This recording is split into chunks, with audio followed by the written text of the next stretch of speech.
again to Motor Week. We're glad to have you with us. Oldsmobile threw many car fans a curve when it introduced the Aurora in 1994. Its bold sedan styling and sporty yet luxurious personality showed us how serious everyone at Olds was about revitalizing their brand's fading appeal. Since then, new models like the Aurora and the Intrigue have further redefined this century-old nameplate as one domestic brand with its eye firmly fixed on younger import car buyers. And now for the new century comes an all-new Aurora.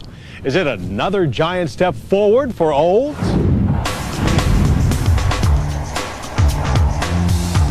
Clearly, the all-new 2001 Oldsmobile Aurora is another positive step forward in Oldsmobile's evolutionary drive to transform itself from a century-old car company to one producing a modern line of products with youthful import buyer appeal. That new mode of thinking is behind the latest Aurora's styling. The somewhat controversial love it or leave it styling that graced the original has been both toned down and beefed up. While the Intrigue and Aurora were influenced by the original Aurora, they are now the basis for the face of the new car. A reduction in length by 6 inches to 199.3 is in response to import buyers who felt Aurora was just too boaty for their needs. The new redesign at the rear made some of our staff remark on its now cleaner Chrysler-ish appearance. And although the shorter length has reduced trunk capacity ever so slightly, its 14.9 cubic feet is now more accessible thanks to a wider opening and a lower liftover. But the Aurora's tauter length has not diminished its passenger capacity in any way. In fact, front and rear seat volume have been increased, with more head, hip, and shoulder room all around. We found little wanting to about the level of luxury in our 4-liter V8 Aurora test car. Both front occupants get 6-way power seats with power recliner and lumbar support for the driver. Seat heat is optional, but leather upholstery is standard. So are the new side impact airbags integrated into the front seat backs. Facing the driver is a tiltable steering wheel mounted with satellite controls for the climate system as well as stereo. It fronts a basic but elegant-looking cluster of gauges trimmed with chrome bezels. To the right at the top of the center stack is a driver information center that monitors 27 different functions, including an engine oil and transmission fluid life index and tire pressure.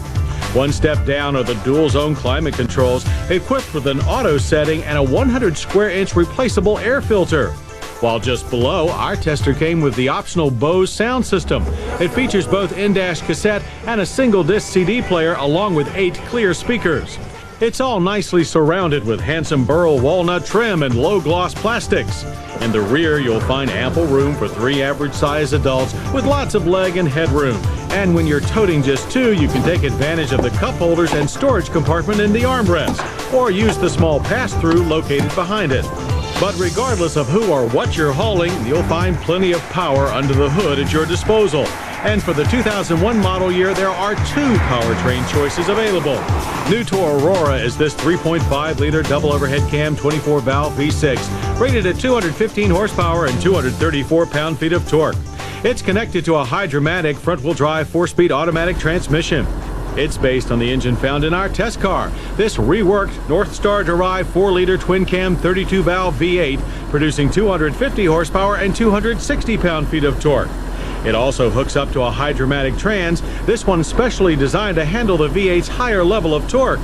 Both all-aluminum engines include coil-on-plug ignition and a limp-hone mode in the event of a coolant failure.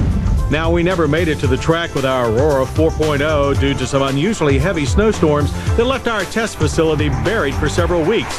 But we can tell you that with the V8, you can expect a 0 to 60 time of 7.5 seconds. Acceleration and gear changes are smooth, and at speed, there's plenty of power on tap for rapid passing.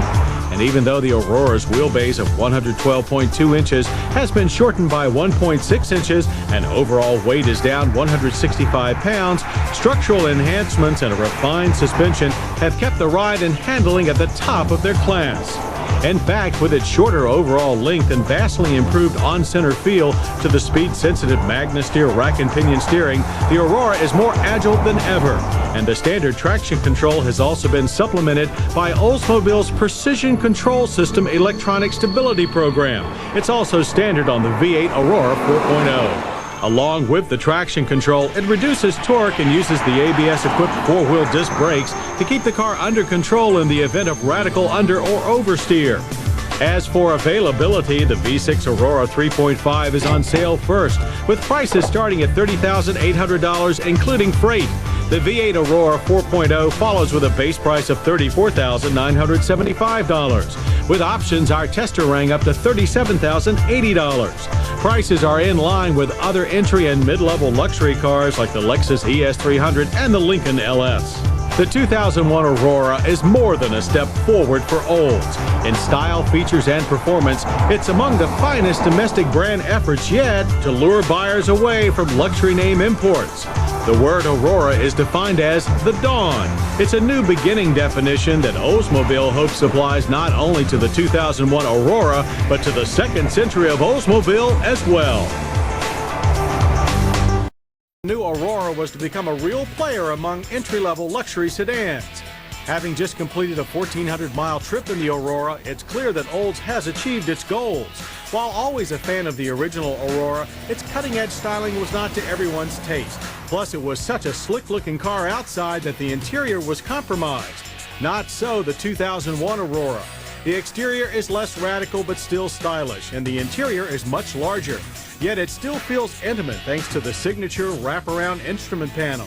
And the trunk? Well, the opening is much bigger now, and it's tall enough to stack suitcases. But it's on both interstate and back roads where our Aurora 4.0 really shines. Power from the 4-liter 32-valve V8 is generous, with all 250 horses waiting for the signal to pass.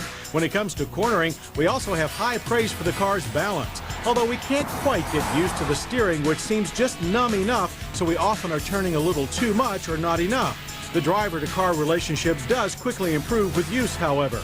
We also continually got surprised by some of the car's trick automatic features, like rain-sensing wipers that wipe more frequently the harder it pours, cool, and the stereo that raises and lowers volume automatically to compensate for road noise when there is any.